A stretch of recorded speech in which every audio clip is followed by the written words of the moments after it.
बिहार में इन दिनों भारतीय जनता पार्टी और जेडीयू जो है सब पे बिहार की जनता से लेकर और बिहार के तमाम प्रकार के छोटे बड़े नेता हैं, सब पे भारतीय जनता पार्टी और जेडीयू पे ही नज़र है कि भारतीय जनता पार्टी अपना बिहार में क्या भूमिका निभा रही है और जेडीयू जो है वह अपनी क्या बिहार में भूमिका निभा रही है।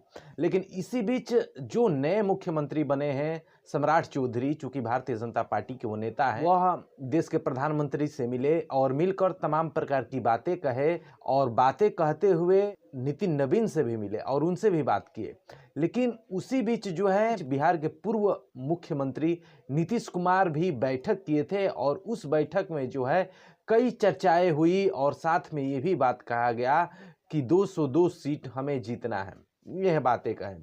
और उसमें से जेडीयू के विधायक दल के नेता श्रवण कुमार को बनाया गया। श्रवण कुमार विधायक दल के नेता बने, चूंकि काफी वह जेडीयू के करीबी है और नीतीश कुमार की करीबी है। लेकिन आपको बता दिया जाए एक बात कि यहाँ जेडीयू की और भारतीय जनता पार्टी की हम गणित थोड़ा सा समझेंगे। थोड़ा सा इसलिए समझें क्योंकि हमेशा से नीतीश कुमार बिहार के मुख्यमंत्री बनते आते हैं और हमेशा से अपने दिमाग और अपने टेक्नोलॉजी से वो हमेशा से उलट पलट करके मुख्यमंत्री बनते आ रहे हैं।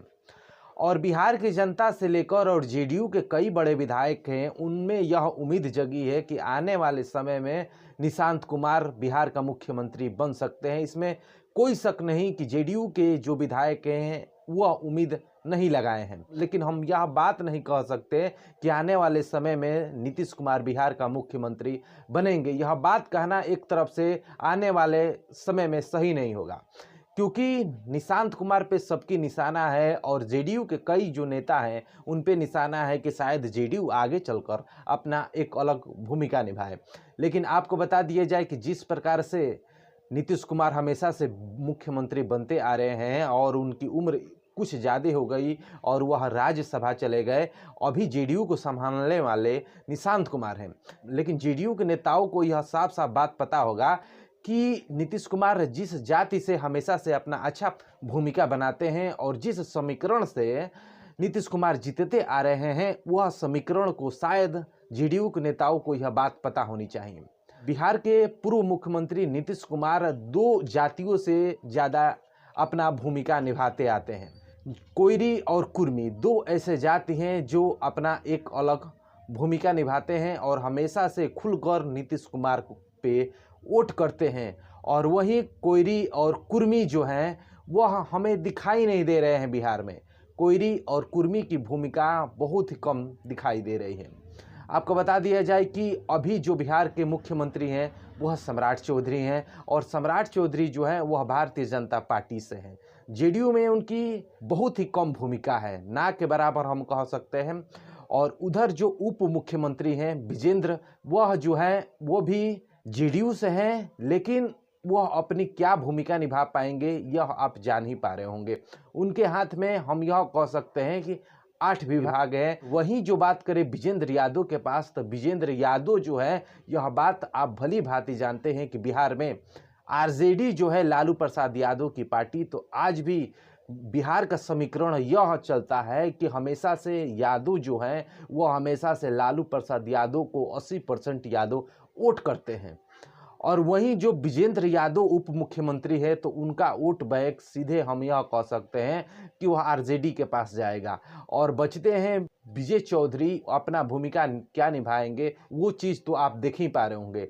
और बात करते हैं सम्राट चौधरी की, तो सम्राट चौधरी एकदम से भाजपा माइंडेड हैं और वह भारतीय जनता पार्टी का ही नेता हैं और भारतीय जनता पार्टी को लेकर ही चलेंगे। बचते हैं जेडीयू और निशांत कुमार। तो यहाँ कोयरी और कुर्मी का जो समीकरण है हमें तो दिखाई नहीं दे रहा है कि पूरा खुलकर कोयरी और कुर्मी का वोट जो है वह जेडीयू पे गिरेगा, हमें कम दिखाई दे रहा है। इस समीकरण से हम बात करें तो आने वाले समय में जब बिहार विधानसभा का चुनाव रहेगा तब जो है जेडीयू की हालत हम यह कह सकते हैं कि काफ़ी गंभीर होगी। और जेडीयू जो पार्टी है हम यह कह सकते हैं कि उसमें से मुख्यमंत्री बनना हमें काफ़ी दूर दूर तक दिखाई नहीं दे रहा है। चूंकि यह दिखाई दे रहा है कि आने वाले बिहार विधानसभा चुनाव में जिस प्रकार से भारतीय जनता पार्टी अपना अहम भूमिका निभा रही है और भारतीय जनता पार्टी जिस प्रकार से बिहार में अपना पांव पसार रही है, उसी प्रकार से आने वाले समय में ही भारतीय जनता पार्टी अपना एक अलग भूमिका निभाएगी। लेकिन जेडीयू के नेता कई बड़े हैं और जेडीयू के जो बड़े नेता कहे जा रहे हैं निशांत कुमार, चूंकि नीतीश कुमार के बेटे हैं, वह उन पे हर किसी की निगाहें टिकी हुई है कि वह अपने पिता की तरह सामने उभर कर आते हैं कि नहीं आते हैं।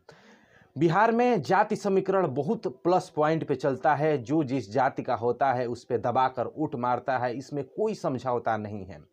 लेकिन जिस प्रकार से कोयरी और कुर्मी का विखंडन हमें देखने को मिला है और जिस प्रकार से भारतीय जनता पार्टी का नेता ही सम्राट चौधरी हैं, उसी प्रकार से हमें कोयरी कुर्मी का एकता दिखाई नहीं दे रहा है। और नीतीश कुमार जो हैं वो हमेशा से कोयरी और कुर्मी का जो है वोट लेकर बिहार में अपना एक अच्छा रिजल्ट देते आए हैं और बिहार का मुख्यमंत्री बनते आए हैं।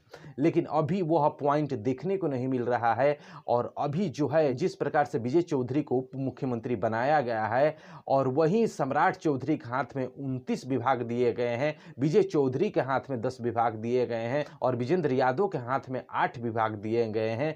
इस समीकरण से हम यह कह सकते हैं कि उप मुख्यमंत्री बनना, या आप समझ सकते हैं किस प्रकार से उप मुख्यमंत्री इन सभी को बनाया गया है।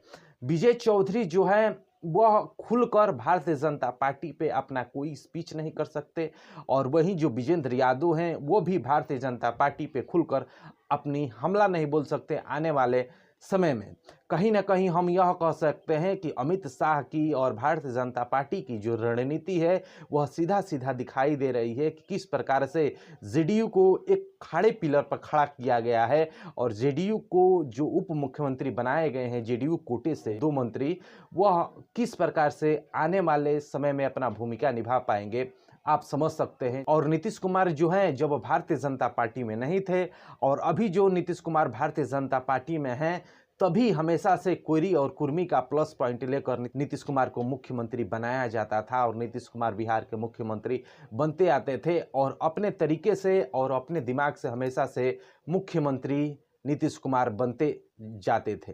लेकिन अभी का समीकरण जो है वह काफ़ी ढलान पे जेडीयू को दिखाई दे रहा है। एक उम्मीद मात्र भी हम नहीं रख सकते कि आने वाले बिहार विधानसभा चुनाव में जेडीयू जो है अपना एक अच्छा रिजल्ट लेकर आएगी। वहीं जो प्रशांत किशोर है और तेज प्रताप यादव है, खबरें ये चलाई जा रही है कि दोनों एक साथ दिखाई दे रहे हैं। और वही जो भारतीय जनता पार्टी का नेता सम्राट चौधरी हैं, उनका यह कई बड़े दावा है कि नीतीश कुमार जो है खजाना खाली कर दिए हैं और बिहार का खजाना जो है वह खाली हो चुका है और कई वृद्धा पेंशन, विकलांग पेंशन और कई छोटे बड़े नेताओं का जो है पेंशन मिलना मुश्किल हो गया है। हाल ही में आरजेडी के नेता तेजस्वी यादव जो है वह भारतीय जनता पार्टी के नेता सम्राट चौधरी पे ब्लेम लगाए थे कि हमारी पेंशन अभी तक नहीं आई है।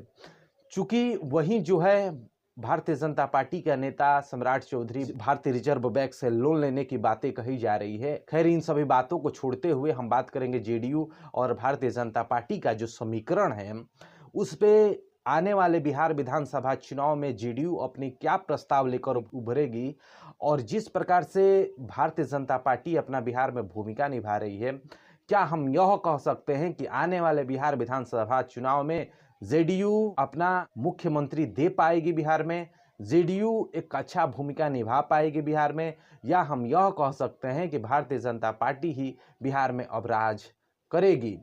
और जो है जेडीयू के जो कई बड़े नेता हैं वह तमाम प्रकार की बातें कर रहे हैं कि नीतीश कुमार जो हैं वो राज्यसभा तो चले गए हैं लेकिन वो हमारे साथ है और श्रवण कुमार को विधायक दल का नेता बनाया गया है, उनको कमान संभालने के लिए यह सबसे बड़ी बात होती है।